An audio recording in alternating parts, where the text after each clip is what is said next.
Let us spill this already spilled juice and get into some entertainment news.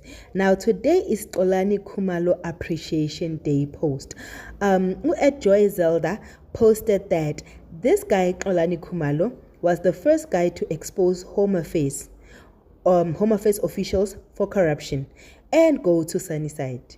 If you have been to Pretoria, you know that not just anybody goes to Sunnyside. He or she continues to say, Hillbrow and Captain Park, by exposing drug dealers, government never stopped him. Remember this hero. I remember Xolani was accused of unaliving somebody during the shoot, and therefore the production had to stop and his show had to be terminated. The question is this a cover-up for him to stop exposing all the people that he's exposing, or was the story truth? And if so, then how far is the case and why is he not being convicted? Do let me know in the comment sections below. Do not forget to like, share, and subscribe.